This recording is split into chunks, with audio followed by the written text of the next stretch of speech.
राम राम जी, आत्म मंथन में आपका स्वागत है।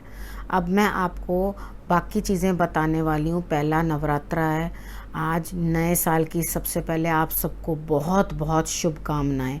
ये हमारा नव वर्ष है। मैंने आपको बताया पिछली वीडियो में किस तरह से करके आपको छोटी छोटी चीज़ें मैंने आपको बताई हैं। अब मैं आपको जो बाकी चीज़ें बताने वाली हूँ वो आप समझें, ठीक है। ये देखो, ये है जोत, ठीक है। ये पीतल की जोत है। ये हम लोग यूज़ करते हैं जलाने के लिए, जिन्होंने अखंड जोत जगानी होती है, जिन्होंने छोटा दीपक जगाना होता है, वो ऐसे सुबह और शाम का जो दिया जलाना होता है वो ऐसा यूज़ कर लेते हैं। अब आप सोच रहे होगे चमक रही है, नई नई लेकर आई हूँ मैं। ऐसा कुछ नहीं है। इसका एक एक हिस्सा खोल लो और खोलने के बाद इसे नींबू वाले पानी में डिप करके रख दो। जब ये नींबू वाले पानी में डिप करके रहेगा, यानी कि आपने यूज़ कर लिया लेमन अपने लिए, कभी नींबू पानी बनाया कुछ, वो जो पूरा ख़त्म हो जाएगा नींबू होता है ना, उसको हम फेंक देते हैं ना, तो मैं उसे एक बर्तन के अंदर पानी में डाल देती हूँ। तो रोज़ की जोतें यूज़ करने के बाद मैं उसमें डिप कर देती हूँ। जब उसमें डिप कर देते हैं तो उसके बाद जो नींबू का छिलका होता है, उसी छिलके के साथ पाउडर्ड विम, ठीक है, जो होता है वो लेकर के, बिल्कुल जो वाइट कलर का होता है उसे लेकर के मैं निकालने के बाद ड्राई नींबू का छिलका इसके ऊपर ड्राई पाउडर लेके उसको रब करती हूँ। रब करने के बाद ये है आपके सामने रिज़ल्ट, ठीक है। आपने इसके अंदर जो है जोत जगानी होती है, इसमें जगाना।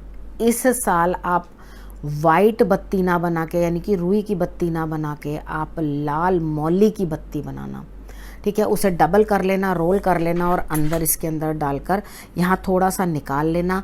उसके बाद इसमें आपने चावल डालने हैं। जो लोग भी अखंड जोत जलाते हैं उन्हें ये करना है, ठीक है। उसके बाद जोत आपने कौन सी डायरेक्शन में जलानी है? जोत आप जगाओगे साउथ ईस्ट डायरेक्शन में, यानी कि आपका जो मंदिर है उसमें साउथ ईस्ट डायरेक्शन में आप जोत रख देना, और जो घट स्थापना करोगे वो नॉर्थ ईस्ट की साइड पे कर देना, ठीक है। आम के पत्ते रखने हैं, घड़ा रख के मैंने सब बताया था आपको, ठीक है। अब रह गई है बतानी, जोत रह गई थी बतानी, उसके बाद रह गई खेतरी बतानी, ठीक है। खेतरी के लिए भी आपको मैंने बताया प्याला सोख कर लेना है, वो भी सोख करके रख लेना, तो उसके कारण वो ज़्यादा पानी नहीं पिएगा। रेत मिट्टी का मिश्रण जौ रात भर भिगो के रखना, और उसको क्विक आपको सारा समझा देती हूँ कि कहीं आपको भूल ना जाए, ठीक है। उसके अंदर डाल के आपने उसके बाद ना तो घड़ा हिलाना है अपनी जगह से, अखंड जोत जगाई है तो वो नहीं हिलानी अपनी जगह से। और लोग आते हैं, वो घर के सारे जने नहा नहा के आते रहे, बाद में आके ऐसे ऐसे करते रहे, तो जो जोत है उसको नहीं करना आपने। वो अखंड जोत एक साइड जल रही है, तो उसके बाद आपने अपने लिए जो है अलग जोत जलानी है। उसके बाद कोई होवे जी कोई होवे, माँ के लिए बोला जाता है, आरतियाँ नहीं करी जाती माँ के लिए। आरतियाँ का मतलब एंड करना होता है, ठीक है। वो आप बोल लेना, वो आप सुन भी सकते हो वो करके कि क्या वो भजन है, वो आपने वो बोल के माता रानी की आरती उतारनी है कि कोई मादा चोला ले आवे। मैं अब इतना बोल नहीं पाऊँगी सारी चीज़ों को। कोई मादा चोला ले आवे, कोई माँ नू चुन्नी चढ़ावे, वो इस तरह से करके पूरी माँ की गाथा और माँ के श्रृंगार के बारे में उसके अंदर बात की है कि कोई कोई एक ज्वेलर का बेटा है वो ज्वेलरी लाएगा, कोई वो कपड़े वाला है वो कपड़ा लेकर आएगा। वो माता रानी के श्रृंगार के बारे में सारी बात की गई है, ठीक है। अब हम बात कर लेते हैं कि जो कंजके हम लोग करते हैं, उसके अंदर कंजके जो होती हैं 2 से लेके 10 साल तक की जो होती हैं वो कंजके मानी जाती हैं, उससे बड़ी कंजके नहीं होती, ठीक है। तो आप जब कंजके भी आती हैं, सब लोग पेरेंट्स भी इस चीज़ का ध्यान रखें, तो काले कपड़े नवरात्रों में नीले और काले अवॉइड करो, ठीक है। लास्ट डे में अगर आपको सूट करता हो ब्लैक तो आप पहन सकते हो, अगर अदरवाइज़ आप जो है मत पहने। जब काल रात्रि की पूजा होगी ना, उस दिन आप पहन सकते हो काला रंग, अदरवाइज़ बाकी दिन आपने नहीं पहनने, ठीक है। अब माँ शैलपुत्री के बारे में बात कर लेते हैं। पहले नवरात्र को उन्हीं की पूजन की जाती है, ठीक है। अब उनके एक हाथ के अंदर त्रिशूल है और दूसरे हाथ के अंदर, यानी कि राइट हैंड में उनके त्रिशूल है और लेफ्ट हैंड में उनके पास कमल का फूल है, यानी कि वो आपको सुख भी दे रही हैं, खुशी भी दे रही हैं, लक्ष्मी भी प्रदान कर रही हैं। जो आप उनके लिए आपको मन में दया है, भावना है उनके लिए, उन बच्चों के लिए कि जो उनके लिए उनकी कामना कर रहे हैं या उनकी भक्ति कर रहे हैं या उनकी पूजन कर रहे हैं। और जो दुष्ट हैं, गलत करने वाले हैं, उनका संहार करने के लिए भी उनके पास त्रिशूल है। त्रिशूल का अर्थ है तीन शक्ति, यानी कि ब्रह्मा विष्णु महेश, इनकी ताकत। तो शक्ति नाम ही यही है, उनके पास शक्ति है। ठीक है। अब वो हेमावती नाम की उनकी माँ है और उनके पिता हैं, उनको पिता जो हैं वो पर्वतराज हिमालय हैं। ठीक है। उनके बाद हिमावन की पुत्री जो हैं वो शैलपुत्री हैं। अब शैलपुत्री ने भी इस जन्म में अपने शंकर भगवान को ही वरण किया, पूजा की, मेडिटेशन की, अपने सारे चक्र जागृत किए। इस समय में उन्होंने बहुत तप किया, बहुत तपस्या की। आपके लिए ये थोड़े से दिन है जिनमें आपने हर एक चक्र को एक्टिव करने की कोशिश करनी है, अपने लिए समय निकालना और मूलाधार चक्र पे ध्यान देना। जिनका भी चंद्र कमज़ोर है वो भी माता रानी की जो है पूजन करें, उनके लिए चंद्र मजबूत होगा। उनको चंद्र से रिलेटेड कोई भी प्रॉब्लम है, अगर वो करेंगे तो उनका मून जो है वो स्ट्रॉन्ग होता हुआ दिखाई देता है। चलो अब वापस मैं आपको स्टोरी जो है इनकी आगे कंटिन्यू करती हूँ। शॉर्ट में ही बताऊंगी ताकि आपको समझ में आ जाए जल्दी से। ठीक है। उसके बाद आपने करना क्या है, जो माता रानी को देखो, उनका जन्म हुआ शैलपुत्री के रूप में। पिछले जन्म में वो दक्ष प्रजापति के घर में पैदा हुई थी। वहाँ पर उन्होंने बिना बुलाए ही उनके यज्ञ में आ गई। अब वहाँ शंकर भगवान ने उन्हें मना भी किया कि आप मत जाओ, क्योंकि जब बिना बुलाए पुत्री जब ब्याई जाती है तो बिना बुलाए पिता के घर पे भी जाना अच्छा नहीं होता। तो वहाँ वो ज़िद करके चली गई, जहाँ पर उनको लालच था मैं माता से मिलूँगी, पिता से मिलूँगी, अपनी बहनों से मिलूँगी। लेकिन वहाँ पर अगर पति को सम्मान नहीं है, पति और पत्नी दोनों एक जैसे एक साथ चलते हैं। जहाँ पर पत्नी का सम्मान नहीं वहाँ पति का सम्मान नहीं, जहाँ पति का सम्मान नहीं वहाँ पत्नी का सम्मान नहीं। ठीक है। आपको दोनों को एक साथ चलना है, यही मैसेज उन्होंने आपको कन्वे किया। तो माँ ज़िद करके वहाँ चली गई। उधर जाके उन्होंने देखा कि गलत भाषा उनके पति के लिए प्रयोग की जा रही है, उनको इग्नोर किया जा रहा है, उनकी तरफ कोई देख नहीं रहा। ठीक है। बहनें भी व्यंग कर रही हैं, देख नहीं रही, नज़र बचा रही हैं। उनको वो रिस्पेक्ट नहीं मिली जो पिता के घर जाने पर एक पुत्री को मिलती है।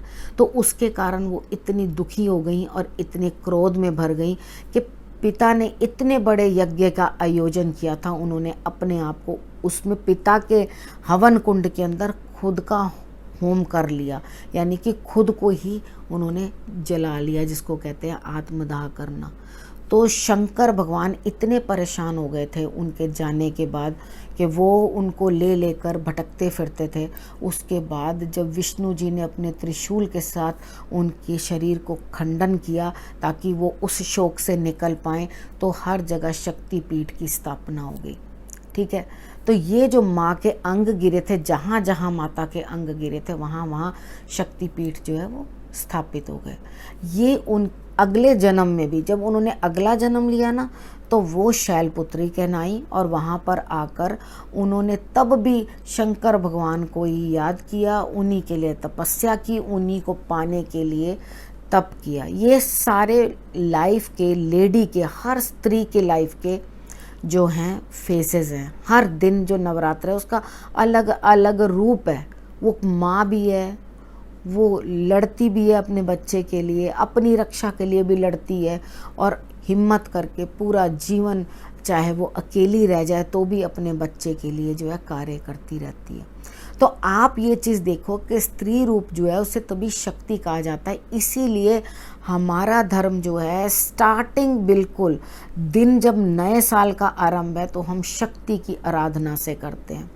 ठीक है। आप लोगों ने लेकिन ज़रूर ये चीज़ कोई ना कोई लाल चीज़, हनुमान जी की भी आराधना ज़रूर करना, साथ साथ में हनुमान जी की माता के साथ हनुमान जी की आराधना करना भी इस बार मत भूलना।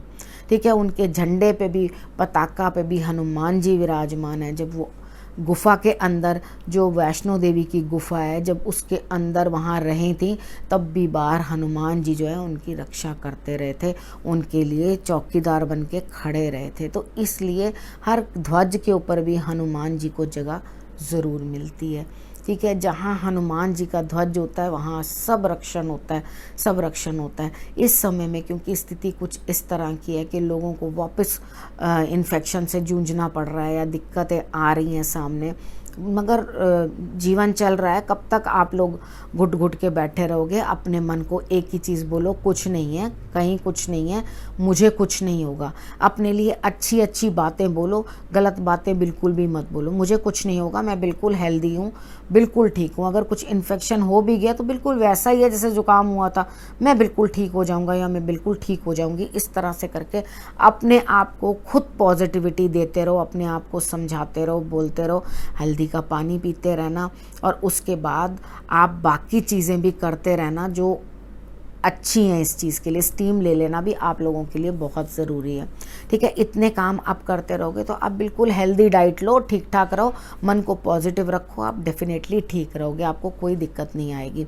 ठीक है, अब उसके बाद जो मैं आपको बताने वाली हूँ वो मैं आपको ये बताने वाली हूँ कि आप क्या माँ को भोग लगाओ जिसके कारण माँ प्रसन्न हो जाए।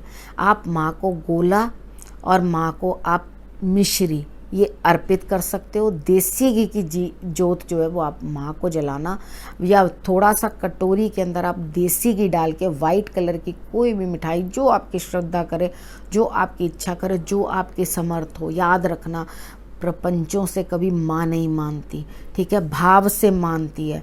मैंने जितनी भी चीज़ें बताई हैं आपको, आप एक भी ना कर पाओ ना, अपने दिल से सिर्फ माँ कहकर पुकार देना तो आपकी माता रानी तब भी सुन लेगी।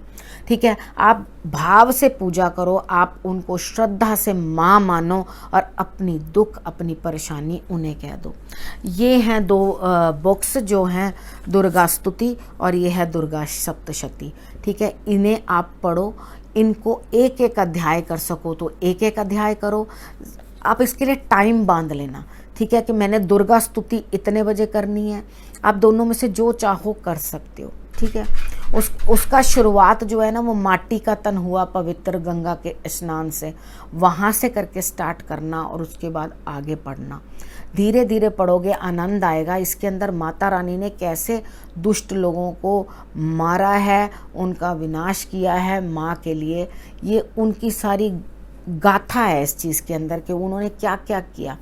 बहुत सारी चीज़ें हैं जिनके कारण, वो मैं आपको बताऊंगी किस पार्ट के कारण क्या करना है क्या नहीं करना, नहीं तो इस बुक में भी लिखा हुआ है, आप उसमें से भी पढ़ सकते हो। खुद पढ़ो और उसके बाद समझो उन चीज़ों को, नहीं तो मैं आपको बताऊंगी कल की वीडियो में कि बाकी और क्या करना है। ठीक है, आप इतना करो, माँ को ज़रूर भोग लगा देना, शक्कर डाल लेना, घी डाल लेना, जो घर से अवेलेबल है वो कर लेना, बाहर से ला सको बाहर से ले आना और माँ की पूजन कर लेना। ठीक है, माँ को ड्राई फ्रूट्स ज़रूर चढ़ाना अगर समर्थ हो तो। ठीक है, आप ड्राई फ्रूट्स ज़रूर चढ़ाना, उसे बाटे का प्रसाद कहते हैं, जिसमें नारियल, मखाना, काजू, बादाम, अखरोट, सौगी, ये सब चीज़ें होती हैं, किशमिश, ये सब चीज़ें होती हैं, उसको मिक्स करके वो प्रसाद जो है वो माँ को भेंट किया जाता है। अब बाटे का प्रसाद क्या होता है किसी दिन आपको ये भी बताऊंगी। ठीक है, तब तक के लिए अब नया विषय लेके फिर से आऊँगी। पहले नवरात्र और नववर्ष की आपको शुभकामनाएं। आपके लिए ये वर्ष बहुत मंगलमय हो।